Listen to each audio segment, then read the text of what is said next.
आप सुन रहे हैं जयंती रंगनाथन की लिखी कहानी पारुल का ससुराल, हेमा निकम की आवाज में। एपिसोड 1, जिंदगी हसीन है।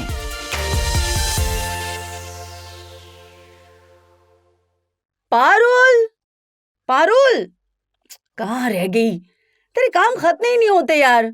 शादी में आई है, एंजॉय तो कर ले। अभी आई। मम्मी जी के कपड़े निकाल रही हूँ, पापा जी को मेडिसिन देनी है। Just 2 minutes. 2 मिनट के 10 मिनट लग गए। ब्लू अनारकली में 30 साल की पारुल बहुत प्यारी लग रही थी।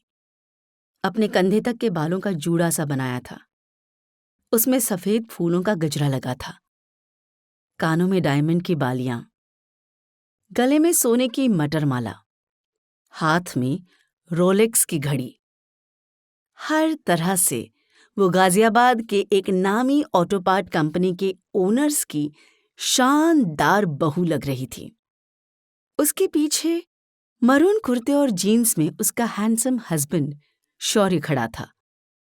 शौर्य ने ठीक उसी समय हंसते हुए अपनी वाइफ के कानों में कुछ कहा और पारुल का चेहरा लाल हो गया। शौर्य की सबसे छोटी बुआ धीरा की नजरें उनकी तरफ पड़ी और वो अपने बगल में बैठी रिश्तेदार से बोली, ये मेरा फेवरेट भतीजा है, इसकी शादी मैंने करवाई है।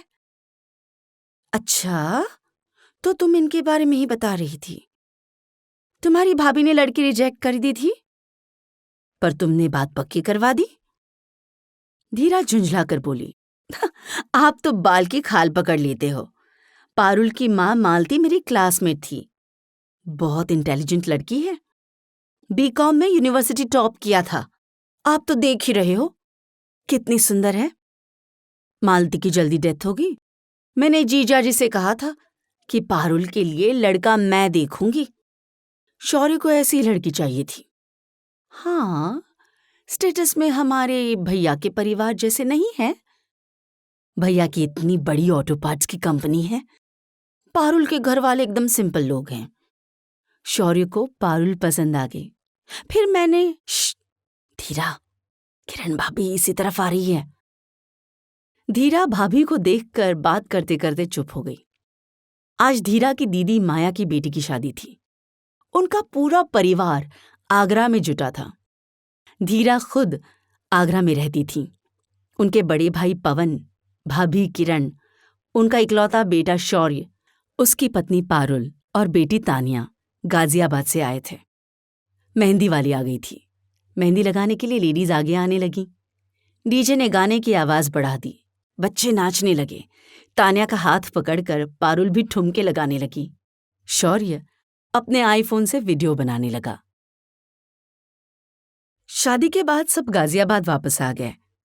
पारुल इस समय घर की सर्वेंट गुड्डी के साथ किचन की साफ सफाई में लगी थी। तानिया अपने कमरे में सो चुकी थी। पारुल नाइटी बदलकर बेडरूम में आई। शौर्य हाथ में ऑटोमोबाइल की एक मैगजीन लिए बेड पर टिक कर बैठा था। पारुल को देखते ही वो बोला, मैडम, ये नई गाड़ी देखिए, है ना सेक्सी? ये कहते हुए शौर्य ने पारुल के सामने मैगजीन खोलकर रख दिया। काले रंग की 2 सीटर चमचमाती हुई गाड़ी थी। पारुल ने उड़ती हुई नजर उस पर डालते हुए पूछा, क्यों जनाब, लेने का इरादा है क्या? हनी, 2 करोड़ की है। बोलो, गिफ्ट करोगी? पारुल ने मैगजीन बंद कर शेल्फ में रख दिया। शौर्य उठकर पारुल के पास आ गया। यार, तुम हमेशा इतनी सीरियस क्यों रहती हो? मजाक में ही कह दो कि दे दूंगी। हद है पारुल यार, मैं 10 सालों में भी तुम्हें रोमांटिक नहीं बना पाया। पारुल ने एक लंबी सांस ली और मुस्कुराते हुए बोली, माय डियर हस्बैंड, रोमांस कहानियों और सीरियलों में रहने दो। लाइफ में प्रैक्टिकल बनना पड़ता है। वैसे देख लेना, जब भी लाइफ में तुम्हें पैसे की जरूरत पड़ेगी, मैं ही तुम्हारे काम आऊंगी। शौर्य ने अपने दोनों हाथों से उसे घेर लिया। वाह, क्या बात है जाने मन। I know you love me. चलो, आज ये बात साबित कर ही दो। मुझे पता तो चले कि मेरी वाइफ मुझे कितना प्यार करती है। शौर्य ने अपने होंठ पारुल के होठों पर रख दिए। पारुल हल्का सा कसमसाई। दिन भर की भागदौड़ के बाद वो बुरी तरह थकी हुई थी। शौर्य की बाहों का कसाव बढ़ता जा रहा था। अचानक उसके फोन की घंटी बजने लगी। उसने पास में रखे फोन पर नजर डाली। बाराबंकी से उसके पापा का फोन था। उसने एक हाथ से फोन उठा लिया और फुसफुसा कर बोली, पापा का फोन है। शौर्य ने अपनी पकड़ ढीली कर दी। पारुल फोन उठाकर खिड़की के पास आ गई। कैसी हो पारुल? दामाद जी ठीक हैं? बेटा, तुमसे एक जरूरी बात करनी थी। सॉरी इतनी रात को फोन किया। वो तुम्हें मैं कोयल के बीएड कोर्स के बारे में बता रहा था ना, उसका गाजियाबाद के कॉलेज में एडमिशन हो गया है। अरे पापा, इतना मत सोचिए, ये तो गुड न्यूज है। कोयल बीएड कर लेगी तो उसे किसी भी स्कूल में नौकरी मिल जाएगी। हाँ बेटी, मैं बस पूछ रहा था क्या उसे कुछ दिन तुम अपने घर में रख लोगी? वो परसों वहां आ रही है। उसके एक दोस्त का भी वहां एडमिशन हुआ है। कुछ दिनों बाद दोनों वही कमरा लेकर रह लेंगी। पारुल एक सेकंड रुकी। पापा, मैं कल सुबह मम्मी जी और पापा जी से बात करके बताती हूँ। आप शौर्य से बात करेंगे? यही है मेरे पास। पारुल ने फोन शौर्य को थमा दिया। उसकी आंखों के सामने पापा का दयनीय सा चेहरा आ गया। जब से मम्मी गुजरी थी, पापा अपने आप को संभाल ही नहीं पा रहे थे। कोयल पारुल से पूरे 8 साल छोटी थी।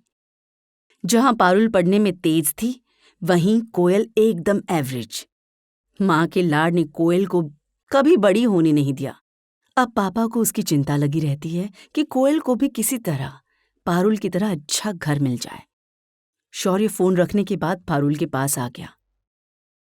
डार्लिंग, मैंने पापा से कह दिया है कि कोयल आराम से जितने दिन चाहे यहां रह सकती है। पारुल की आंखें हल्की सी भीग आई। शौर्य ने उसकी मुश्किल आसान कर दी थी। शौर्य ने अब की जब उससे बाहों में भरा तो पारुल ने सुकून के साथ खुद को उसे सौंप दिया। कोयल सूटकेस में अपना सामान पैक कर रही थी। अचानक पीछे से किसी ने उसकी आंखों पर अपना हाथ रख दिया। कोयल जोर से बोली, कमीनी रानू, तुझे मेरी अभी याद आई? रानू उचक कर उसके सामने आ गई। कोयल रानी, बड़ी मुश्किल से निकली हूं। मेरा पति मुझे मिनट भर को अकेले नहीं छोड़ता, तुझे पता है ना? पता है। यार, मुझे भी ऐसा कोई बंदा दिला दे। ये कहते हुए कोयल ने एक आह भरी। क्यों? तेरे कॉलेज वाले बॉयफ्रेंड का क्या हुआ? वो तो तेरे पीछे लंबी लंबी कविताएं लिखता था। वो फटीचर? यार रानू, कविताओं से जिंदगी नहीं चलती। उसे तो मैंने कब का दफा कर दिया। लाइफ में पैसा चाहिए, वो भी खूब सारा, जैसे पारुल दीदी के पास है। मिल जाएगा। तू जा रही है ना पारुल के पास, देखना वहां तेरी भी कोई सेटिंग हो जाएगी। वैसे तूने बीएड में एडमिशन क्यों ले लिया? पापा को खुश करने के लिए यार। उन्हें लगता है अगर मैं बीएड कर लूंगी तो मुझे अच्छा लड़का मिल जाएगा। सच बताऊं तो मुझे ये पढ़ना लिखना, 2 पैसे की नौकरी करना बड़ा बोरिंग सा लगता है यार। पर चल, इस बहाने बाराबंकी से निकलने का मौका तो मिल रहा है। उसकी बात सुनकर रानू ने कोयल की पीठ पर एक मुक्का जमाया और हंसते हुए बोली, कोयल तो बिल्कुल नहीं बदली। चल, मैं भी अपने हस्बैंड के साथ तुझसे मिलने आऊंगी। ताजमहल दिखा दीजिए। कोयल जोर से हंसी। पगली, ताजमहल आगरा में है, मैं गाजियाबाद में रहूंगी, बहुत दूर है। कोई नहीं, तेरे लिए गाजियाबाद में ही कोई ताजमहल ढूंढ लेंगे। चल। दोनों सहेलियां बिस्तर पर गिरकर हंसते हुए लोटपोट होने लगीं। शुक्रवार के दिन पारुल सुबह से बिजी थी। 12 बजे कोयल की ट्रेन आने वाली थी। उसे आलू के पराठे और मिर्च की सब्जी बहुत पसंद थी। मेड से आटा गूंथने को कहकर वो अपने कमरे में आ गई। शौर्य जब नहाकर बाथरूम से निकला तो पारुल ने टॉवल से उसके गीले बालों को झाड़ते हुए कहा, आप 12 बजे कोयल को लेने स्टेशन चले जाएंगे? शौर्य ने सिर झटका। नहीं भाई, मैं नहीं जा पाऊंगा, मेरी एक इंपॉर्टेंट मीटिंग है। ओह, इतना कहकर पारुल चुप हो गई। वो 11:30 घर से बाहर निकली। धूप तेज थी। ससुर और शौर्य अपनी अपनी गाड़ियों में काम पर जा चुके थे। वो ओला करके भागती दौड़ती स्टेशन पहुंची। ट्रेन आ चुकी थी। प्लेटफॉर्म पर पहुंचते ही उसे दूर से कोयल दिख गई। 3 बड़े बड़े लगेज लेकर वो मुंह फुलाई खड़ी थी। पारुल ने उससे गले लगा लिया। चल कोयल, कोली को बुला लेते हैं, स्टेशन के बाहर से ओला ले लेंगे। कोयल के पांव जम गए। दी, तुम्हारे घर में 2-2 गाड़ियां हैं ना, फिर हम टैक्सी से क्यों जाएंगे? पिछली बार तो तुम और जीज मुझे बड़ी वाली गाड़ी में लेने आए थे ना। कोयल की रुआंसी आवाज अचानक चीख में बदल गई। आई नो आप आएंगे, I love you so much.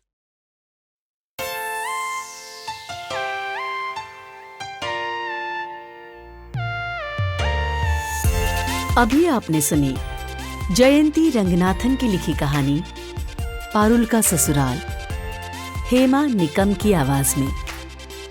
Episode 1, जिंदगी हसीन है।